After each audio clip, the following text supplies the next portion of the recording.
mari kita rileks. Sekarang mari kita berikan waktu kepada Pak Haji Raden Haji Omar Irama.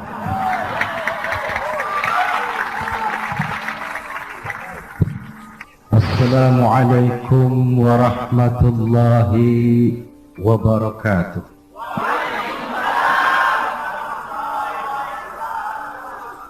Bismillah, alhamdulillah, nasta'inuhu wa nastaghfiruhu wa nastahdihi wa na'udzu billahi min syururi anfusina wa min sayyiati a'malina. Man yahdihillahu fala mudilla lahu wa man yudlil fala hadiya lahu. أشهد أن لا إله إلا الله وحده لا شريك له وأشهد أن سيدنا ونبينا محمدا عبده ورسوله لا نبي بعده. اللهم فصل وسلم على سيدنا محمد وعلى آله وأصحابه ومواله.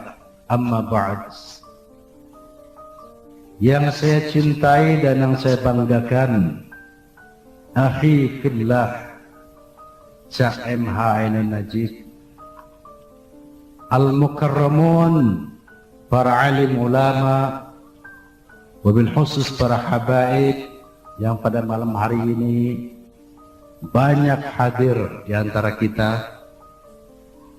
Hadirin wal hadirat, jamaah Majlis Ta'lim Padang Bulan rahimakumullah. Secara kronologis kehadiran saya di sini adalah setelah saya, Cak Nun, dan beberapa tokoh-tokoh nasional berdiskusi, dan di antara hasil diskusi itu Cak Nun dengan segala kebesaran hatinya mengundang saya untuk mengadakan diskusi di pengajian Padang Bulan. Kalau yang saya cermati sejak tadi adalah mayoritas pendukung P3. Undangan ini saya terima dengan rasa tasyakur. Saya terima dengan ucapan terima kasih yang sebesar-besarnya. Justru saya, Roma Irama, kepingin berdialog pertama dengan para ulama P3, kepingin berdialog dengan para pendukung P3 untuk menjelaskan yang kurang jelas. Karena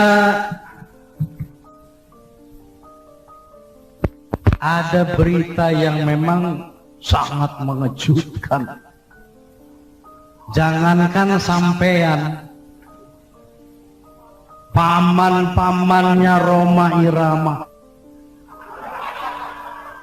saudara-saudaranya, bahkan ibu kandung saya kaget mendengar Roma Irama masuk Golkar.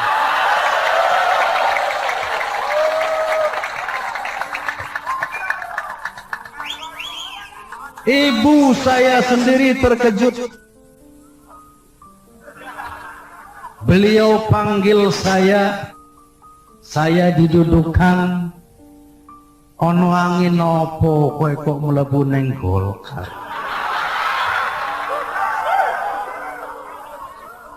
Nah, ini perlu clearance, perlu penjelasan. Oleh karena itu, undangan Cak Nun saya lihat sebagai suatu i'tikad yang sangat baik, positif, dan li'izil Islam wal muslimin. Hadirin wa hadirat rahimakumullah. Sebelumnya saya akan bercerita secara detail siapa Rhoma Irama dalam kancah politik, khususnya dalam konteks pemilu. Sebagaimana kita ketahui bersama, pada tahun 77 di sana pertama saya terjun membela, mendukung, mensupport P3 tanpa reserve. Saat itu jangankan harta, jiwa saya siapkan untuk P3 saat itu.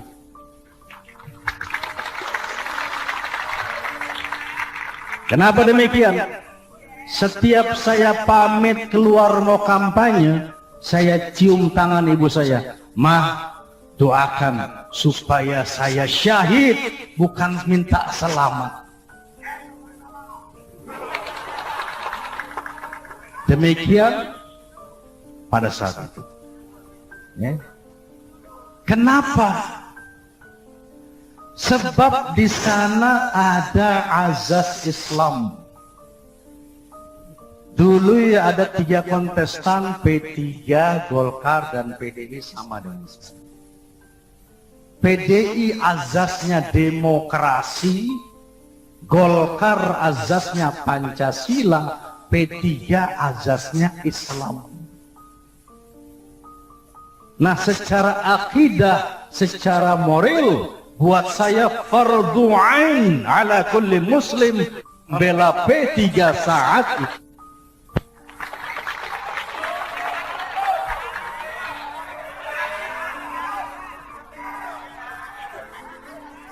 Karena di sana ada azas Islam. Ini yang namanya pemilu Islam ini komprehensif.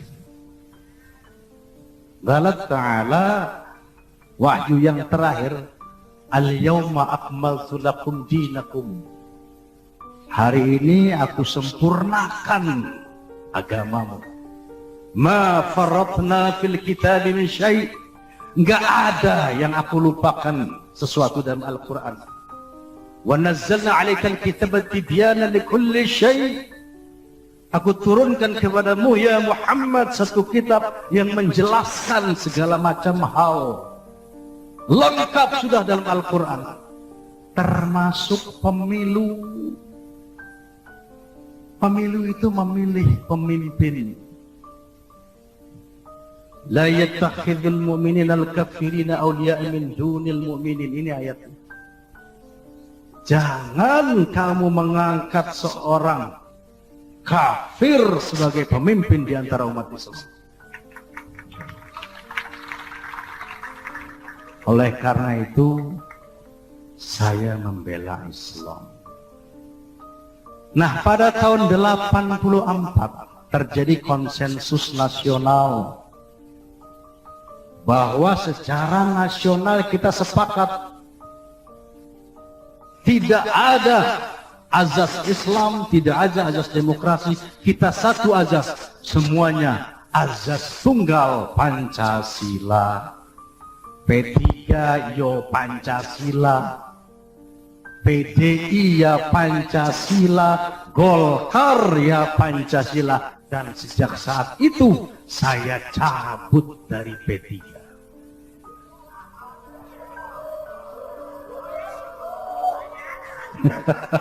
Wajar kalau Anda kecewa, wajar. Itu karena Anda ada istilah mengatakan tak kenal maka tak sayang. Saya hadir di sini untuk menjelaskan itu semua. Yang pasti saya dan Anda tetap saudara, apapun perbedaan kita. Sejauh Anda Muslim, saya Muslim. Oke, sementara saya saya pending dulu, saya serahkan kepada Cak Nun. Oke ya, oke. Saya ingin menyambung beberapa hal. Nanti saya tetap mohon kalau ada di antara Anda yang akan bertanya kepada Pak Haji, kita tetap kasih waktu. Tapi mohon saya perkenankan untuk menarik tali kemaslahatan di antara alam pikiran Anda yang tercermin dari kur-kur yang tidak beraturan tadi dengan yang dikemukakan oleh Bapak Haji Rhoma Irama. Pertama, Bang Haji, teman-teman ini sudah 20 tahun lebih sangat mencintai Anda. Dan itulah yang menyebabkan mereka patah hati.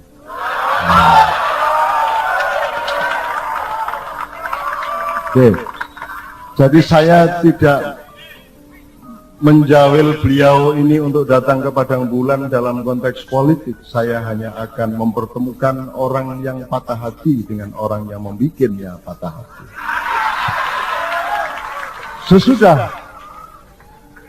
Sesudah sang satria bergitar menjelaskan apa yang sebenarnya terjadi kepada dia, segera terasa oleh saya bahwa sesungguhnya patah hati Anda sudah sedikit terobati. Itulah sebabnya Anda tidak lagi bergairah untuk membantah beliau dan segera meminta beliau untuk bernyanyi. Padahal tadi ketika Bapak Rhoma Irama baru datang, Anda ogah-ogahan untuk mendengarkan beliau bernyanyi. Sekarang Anda meminta beliau bernyanyi untuk merayakan kembali honeymoon Islami Anda dengan beliau.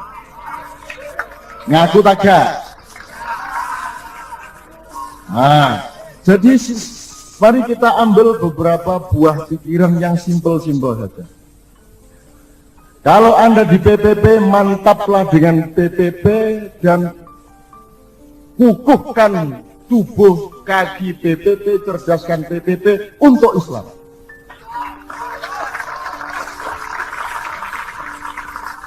Kalau Anda di PDI, Anda belum bisa cepat-cepat untuk mengusahakan untuk Islam lewat PDI, oleh karena itu Islamkan dulu PDI.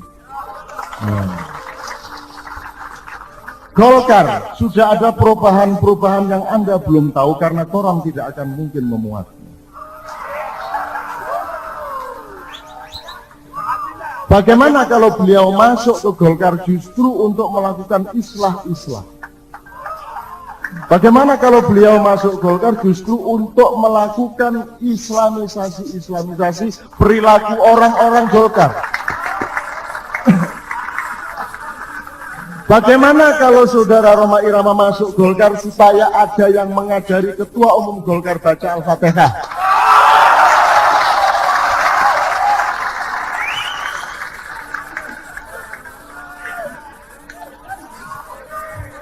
Dan apakah Anda akan melarang seorang ustadz, seorang khalifatullah memenuhi panggilan seorang mu'allaf untuk mengajarinya mengaji?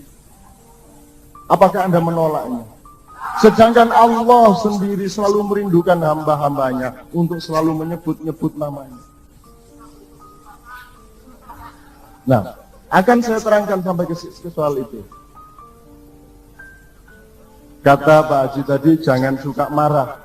Kalau Anda terlalu lama marahnya, Pak Haji tadi juga agak sedikit ikut marah.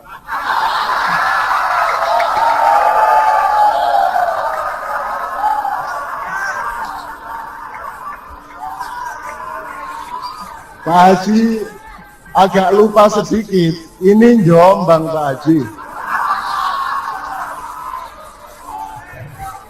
Ini tempat di mana Lodruk dilahirkan. Lah kalau Jombang cangkeme gak brawokan iku aja nyebut Jombang.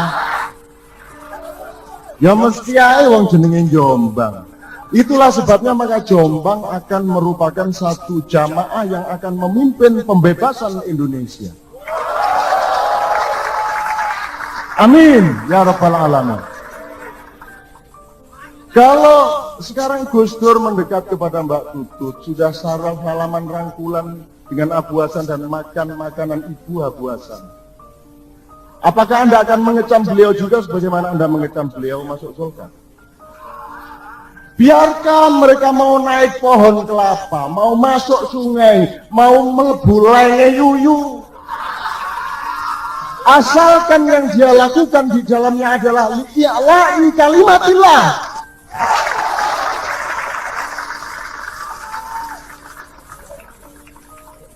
Mari sekarang kita minta, kita tuntut kepada beliau, Pak Haji, kalau ada orang omong di Indonesia mengenai korupsi, kalau ada orang Indonesia sedih soal ketidakadilan sosial, soal penggusuran, pengusaha-pengusaha pribumi kalau tidak dekat ke bupati kalah sama pengusaha Cina, ya, kalau ada orang ngomong seperti itu, nyuwun sewu permisi, sementara ini yang paling banyak bersalah masih Golkar. Ingat, yang masih banyak bersalah masih Golkar, tapi bukan Haji Rhoma Irama. Yang kita mohon kepada Pak Haji, ayo diculno Haji, ayo maju tak jamoni, berantakan korupsi.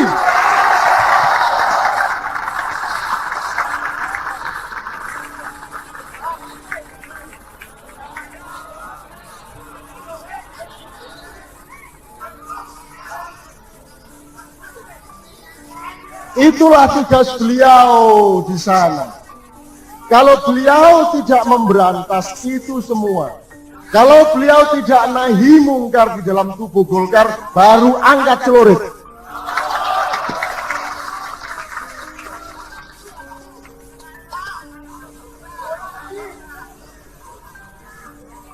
Begitu cara berpikirnya saudara-saudara sekalian. Sekarang saya ceritain sedikit yang agak dingin. Ya. Yang agak dingin, saya juru kampanye dari demokrasi dan Islam.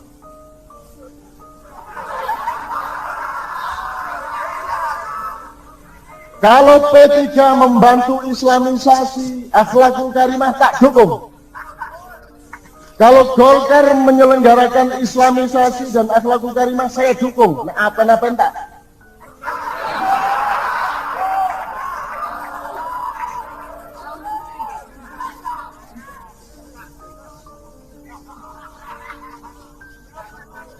Dan jangan pernah berpikir beliau butuh uang.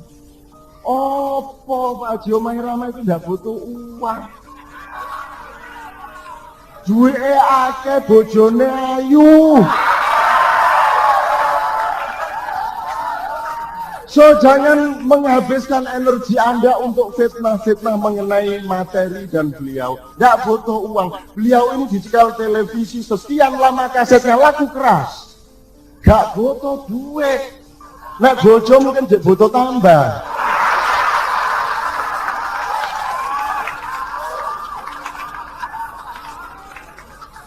Jadi tidak ada urusan. Haji Rhoma Irama sudah berjanji kepada saya, kepada sahabat-sahabatnya, beliau tidak akan mau menerima uang dari gaji sebagai anggota DPR. Dia tidak akan mau, dan supaya orang melihat bukti bahwa beliau tidak akan mau menerima fasilitas dari sana, sekarang kita jelaskan, maka setiap uang itu harus kalau bisa ditransfer ke koperasi-koperasi umat Islam. Setuju? Dengan begitu Anda tidak berdosa menyangka beliau bisa dirayu, walau kana syamsu fi yamini wal qamaru fi yasari lan atruka hadzal amr. Apa meneh dhuwit 1 miliar itu lho. Gawe film pisan duwe wis tumpuk.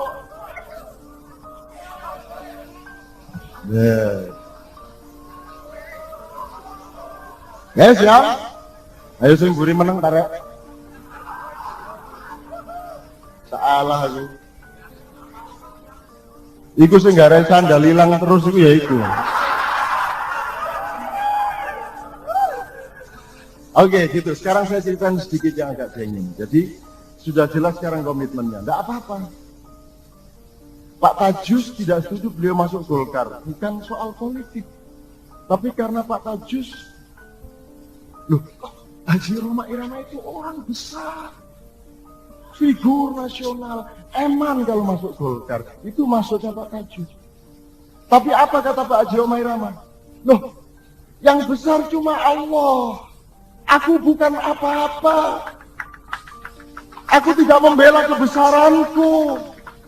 Aku hanya ingin berjuang untuk sisa hidup ini demi li'la'i kalimatillah. Aku bukan belai, saya ini ingin memproporsikan pemikiran kita bersama.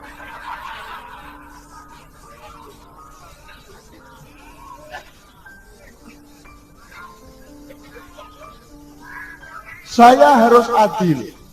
Ada yang memperingatkan saya di sini, kalau Cak Nun mengundang Haji Omah Irama yang Golkar itu ke Padang Bulan, jamaah akan meninggalkan Cak Nun. Sekarang saya katakan, tinggalkan saya sekarang juga.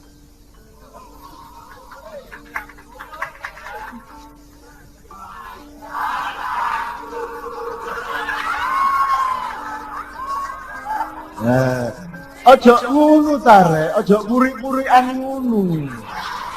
Ayo diolo, ya. Lo nek soal ditinggal jamaah, lo ngaku gak ada jamaah, sing ngarani awakmu iku jamaah iku ya sapa? Oh, aku gak tahu dadi imam, gak tahu dadi ketua NU, ketua Muhammadiyah. Oh, sampai teko dari aku, dari pengamat-pengamat, kenapa Cak Nun mengerahkan jamaah dari seluruh Jawa Timur? Lho sing ngerahno iso to wong kerah-kerah dhewe ya.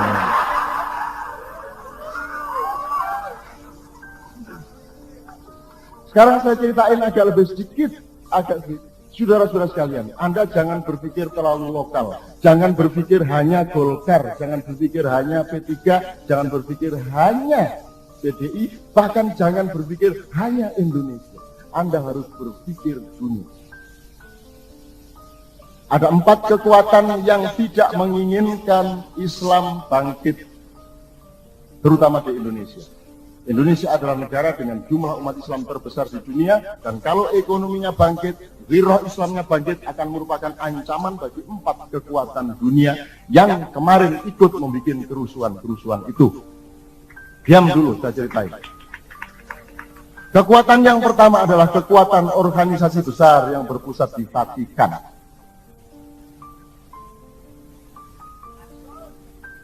Ya. Cak Fuad sudah menceritakan segala sesuatunya. Ini satu kekuatan yang selama ini berbenturan Anda dengan Anda di Batu, di Jombang Selatan, di mana-mana itu, ya. Dan lewat PTP, PDI atau Golkar harus diperjuangkan bagaimana mengantisipasi itu semua. Pertama, Vatikan tidak menghendaki. Nomor 2, ya, termasuk. Nomor 2, Yahudi atau Israel. Yahudi ini menguasai perusahaan-perusahaan besar. Dia yang singgarai sampai melaku-melakune minggu-minggu nang plaza-plaza itu Yahudi.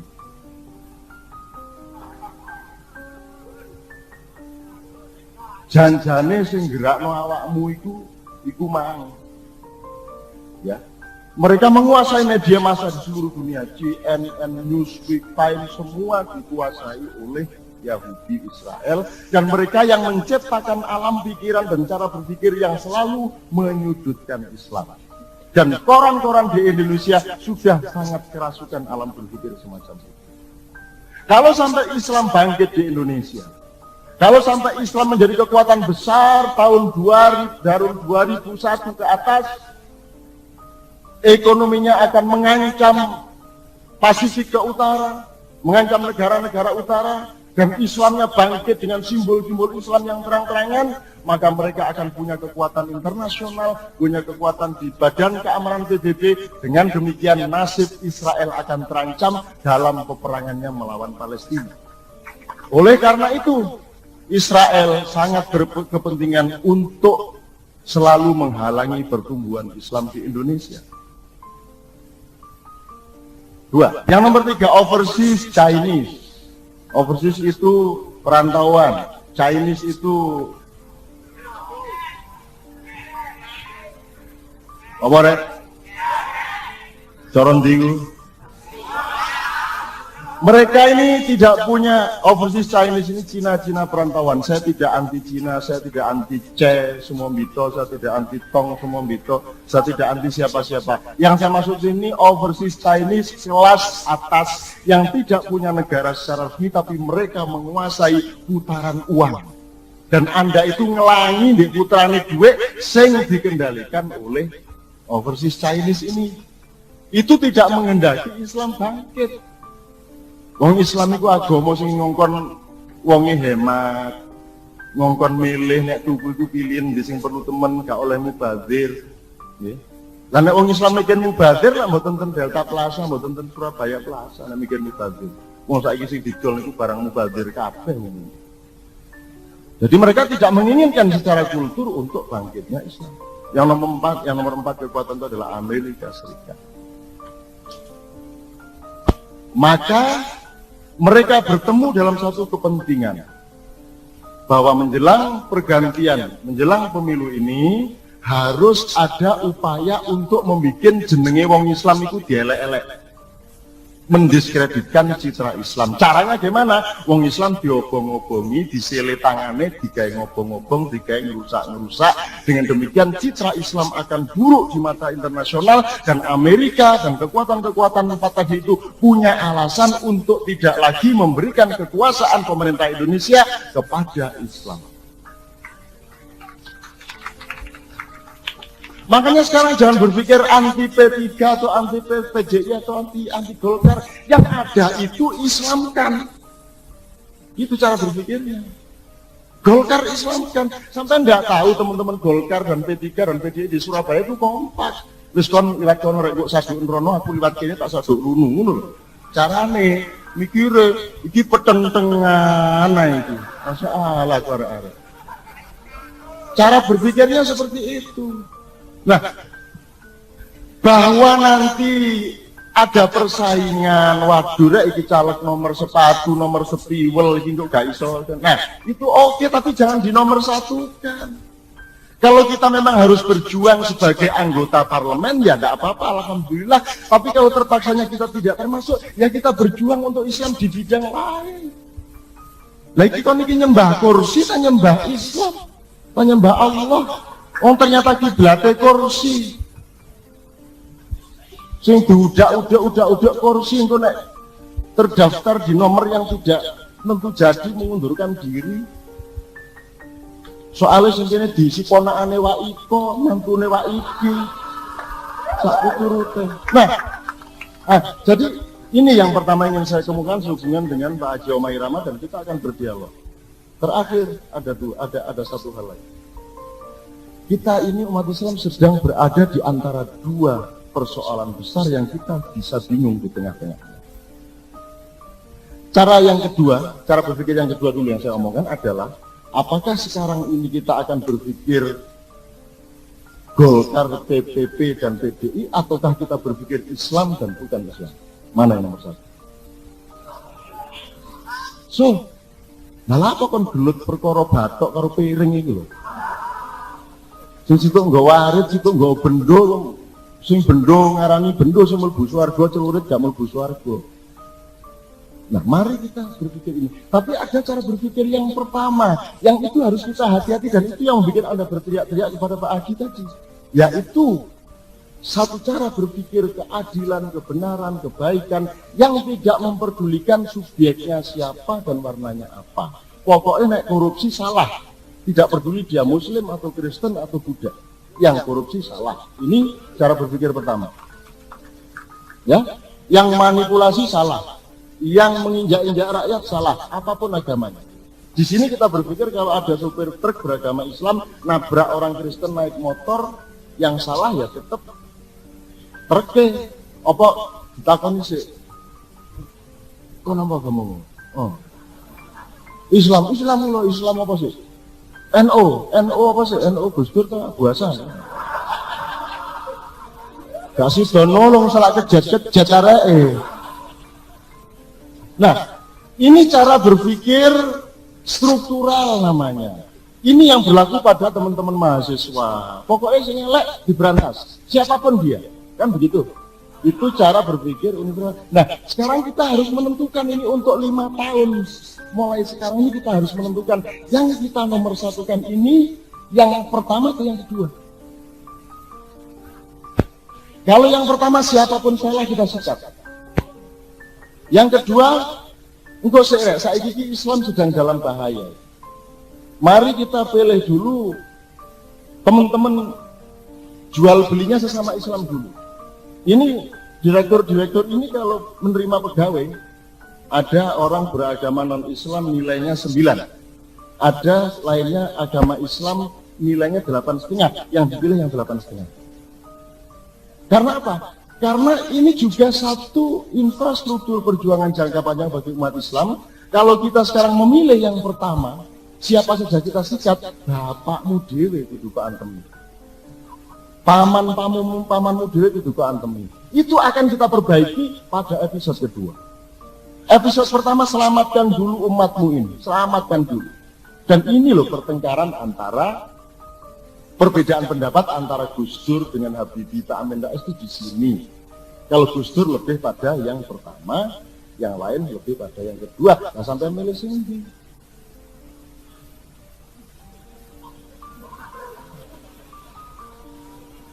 Kalau yang milih pertama, tolong yang di dalam tubuh PDI, siapapun saja yang salah di PDI diberontak dulu. Di dalam tubuh NU diberontak dulu. Yang di dalam tubuh NU yang memang salah, nggak peduli ketua, nggak peduli siapa, salah berontak.